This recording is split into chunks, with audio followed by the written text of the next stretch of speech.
muraho ba diaspora beza, banyarwanda beza n'abandi bose muri ahashoboka mwese. Wakiturira mu misozi ya Masizi ugatunga inzu ni etaje ifi ku mafaranga miliyoni 150. Ukuvuga ngo ufite miliyoni 150 watura imasizi hejuru y'umujyi wa Kigali uri ku kontora neza, ureba hari hakurya za downtown, ahantu hose witegeye uhareba neza. Rero niba uri hanze ukeneye ko twabigukoraho, hari abantu bavuga ngo ibintu ngo bya procreation byaranze. Twebwe ntabwo byanze. Ahantu uri urafata ujye muri ambassade yawe bagusinyireho ubitwoherereze. Kubitwohereza rero nta kindi, urafata nimero yo kuri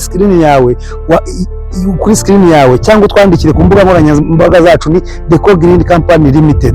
Website yacu ni wa@decogreen.com. Uko wabigenza kose aho ngaho tuba twaguhaye ibyangombwa, turabifite, ibintu byose birahari. Ni Deco Green Company Limited nibisanzwe.